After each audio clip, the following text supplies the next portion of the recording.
ऐसे तो कर्मों का फल जीवन भर नहीं छोड़ता है, लेकिन राजनीति में आपके सारे अच्छाइयों का एक उम्र होता है। जितने भी अच्छे आप काम किए हैं उसकी उम्र है आपकी पहली गलती तक। आपकी सारी अच्छे किए हुए कार्य आपके पहली गलती करने के बाद वो धूमिल हो जाते हैं। हालांकि बाद में फिर जब कोई दूसरा व्यक्ति गलती करेगा तो फिर आप बाद में अच्छे किए गए कार्यों का फल आपको मिलेगा। लेकिन अभी जो फिलहाल जो चर्चा हो रही है कि मुखिया जी एक गलती के कारण अब जेल जाने वाले हैं।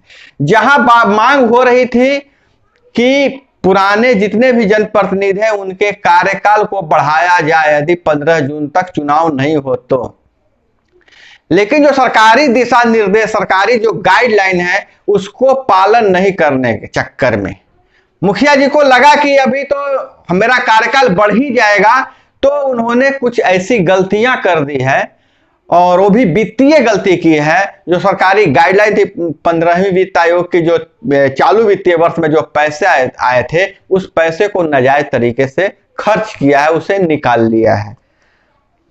पंचायतों के विकास कार्य के आड़ में राशि के दुरुपयोग पर सरकार सख्त हो गई है। क्या है पूरा मामला, हम बात करते हैं आगे की वीडियो में। नमस्कार, मैं हूं अभय कुमार, आप देख रहे हैं ठोक तंत्र। दोस्तों, जैसा कि आपको पता है कि मुखिया जी पर तलवार लटक रही है। कार्यकाल बढ़ा नहीं है, लेकिन उन पर जेल जाने की नौबत आ रही है, उन पर विभागीय अनुशासनात्मक कार्रवाई करने की नौबत आ गई है। यह मामला पूरा लेकर है टाइड और अनटाइड फंड के चेक व ड्राफ्ट के जरिए भुगतान को लेकर। टाइड और अनटाइड फंड के बारे में मैंने पिछले वीडियो बनाया है जिसमें मैं जानकारी दिया है 15वीं वित्त आयोग के बारे में। आप देख लीजिएगा वीडियो कि टाइड फंड क्या होता है, अनटाइड फंड क्या होता है। जैसा कि जब यह फंड जारी हुआ था तो गाइडलाइन भी जारी किया गया था कि सारी राशि का जो भुगतान होगा पीएफएमएस के जरिए होगा। पीएफएमएस आप यही समझ जाइए कि पीएफएमएस से एक ऐप है, एक लॉन्च किया है सरकार द्वारा पारदर्शी रहने के लिए। जैसे स्कॉलरशिप ये सब मिलते हैं आपको, तो आपको चेक या ड्राफ्ट नहीं मिलता स्कॉलरशिप में, अकाउंट में कॉलेज के खाते में पीएफएमएस किया जाता है। वहां से डायरेक्ट जो पैसा है संबंधित जो लाभुक है उसके अकाउंट में चला जाता है। वो बेनिफिशियरी कौन, कॉलेज के अकाउंट में चला जाता है। तो ये छात्रवृत्ति का पैसा जाता है जिस तरीके से, वही तरीका अब पंचायतों में भी लागू कर दिया गया है। मुखिया जी के अकाउंट में तो पैसे दिखेंगे, लेकिन उनका जो ट्रांसफर करेंगे, जो मुखिया जी किसी को देंगे कोई किसी कार्य के बदले, तो पीएफएमएस के जरिए देंगे, उसको पीएफएमएस करेंगे। लेकिन हुआ क्या है कि विकास कार्यों के आड़ में कुछ मुखिया जी जो चालू वित्तीय वर्ष के जो राशि जो है सो चेक और इस पे डिमांड ड्राफ्ट से भुगतान कर दिए हैं। इस पर सरकार ने कड़ा रुख अख्तियार किया है और सरकार का कहना है, पंचायती राज विभाग का कहना है कि इसकी शिकायत, जब हम इतनी सख्ती से इस बात को कहे थे फिर भी इसकी शिकायत मिल रही है कि कुछ मुखिया जी जो पैसे जो 15वीं वित्त आयोग के थे उस चालू वित्तीय वर्ष में उसको चेक व ड्राफ्ट से निकाल लिए हैं, जो उन खुद को वित्तीय लाभ लेना चाहते हैं या इसका दुरुपयोग करना चाहते हैं। दोस्तों, जैसा कि आपको मैं बता दूं कि चेक व ड्राफ्ट मुखिया जी की पूरा पंचायत में खेला होता क्या है। विकास कार्य होते हैं, विकास कार्य की जो राशि होती है, जो गिट्टी खरीदाया, सीमेंट खरीदाया, ईंट खरीदाया, तो दुकान से, किसी दुकान से खरीदा जाता है, वो उस दुकान से। अब मुखिया जी को अधिकार नहीं को अपने नाम से चेक काटेंगे। मुखिया जी उस दुकानदार के नाम से चेक काटते हैं और या फिर ड्राफ्ट जारी करते हैं, फिर दुकानदार के पास चला जाता है। लेकिन बहुत सारे मुखिया जी अपना एक फर्म बना लिए हैं, किसी से कह के, भाई रिश्तेदार दोस्त के कह के एक फर्म बना लिए हैं, और उसी फर्म पे आप पहले पैसा ट्रांसफर कर देते हैं और फिर वहां से नगद लेके जहां से सामान लेते हैं वहां दे देते हैं। वही मेन मामला होता है गड़बड़ी करने का। इसी को रोकने के लिए पीएमएस का प्रबंध किया गया है, पीएफएमएस का प्रबंध किया गया है।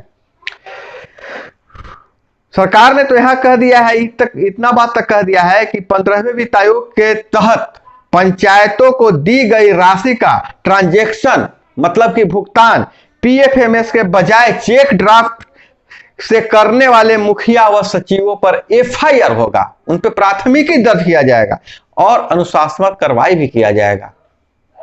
उन पर अनुशासनात्मक कार्रवाई की जाएगी। कानूनी कार्रवाई के साथ साथ विभागीय जो सचिव होते हैं उन पर विभागीय कार्रवाई की जाएगी, अनुशासनात्मक कार्रवाई की जाएगी। इस संबंध में पंचायती राज के अपर मुख्य सचिव अमृतलाल मीणा ने सभी डीपीआरओ को पत्र लिखा है।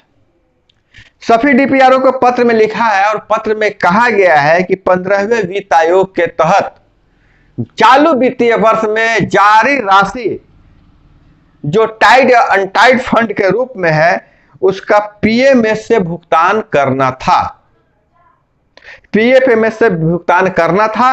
लेकिन शिकायत मिली है कि बहुत सारे मुखिया और सचिव लोग चेक और ड्राफ्ट द्वारा भुगतान किए हैं।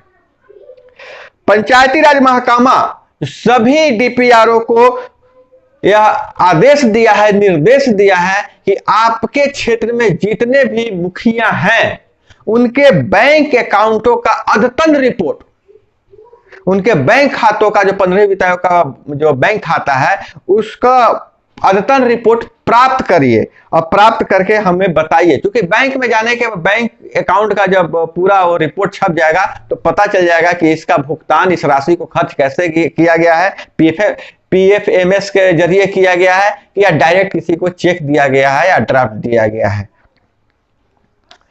मंत्री सम्राट चौधरी ने भी इस पे एकदम कड़ा रुख अपनाया है। कड़ा रुख अपनाते हुए कहा है कि नहीं, जो भी गलत किए हैं, जो सरकार के दिशा निर्देश नहीं माने हैं, उन पे कार्रवाई की जाएगी और दोनों कार्रवाई की जाएगी, विभागीय कार्रवाई भी की जाएगी और कानूनी कार्रवाई भी की जाएगी।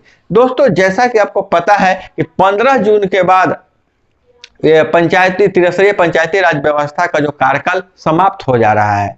विपक्ष बार बार मांग उठा रही थी कि इनकी कार्यकाल को बढ़ाया जाए, अफसरशाही को हावी नहीं होने दिया जाए।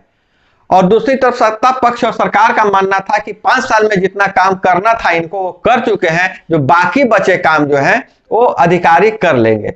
उसी बीच जैसा कभी लग रहा था कि कार्यकाल बढ़ेगा, इसी बीच इस तरह की जो गड़बड़ कर दिए हैं जो भी जनप्रतिनिधि, उनके चलते लगता है कि इनका कार्यकाल बढ़ने में अब थोड़ा सा तो विरोध होगा। सरकार के पास एक बहाना है कि देखिए जनप्रतिनिधि जो अपने अंतिम समय भी लूटने का काम कर रहे हैं। तो दोस्तों, बहुत सारे लोगों ने कमेंट करके भी किया था कि कार्यकाल नहीं बढ़ाया जाए, कार्यकाल बढ़ाने के बाद थोड़ा सा और निरंकुश हो जाएंगे, क्योंकि इनको पता चल जाएगा कि हम अब 2 महीने या 3 महीने या 5 महीने या 4 महीने के लिए ही हैं इस पद पर, उसके बाद चुनाव में जाना है तो चुनाव का खर्च निकाल लिया जाए। बहुत सारे व्यूअर्स ने इस तरह का कमेंट किया था, लेकिन बहुत सारे व्यूअर्स ने भी यह भी कमेंट किया था कि उनको कार्यकाल बढ़ा दिया जाए। तो देखिए, तरह तरह के कमेंट क्यों आ रहे हैं?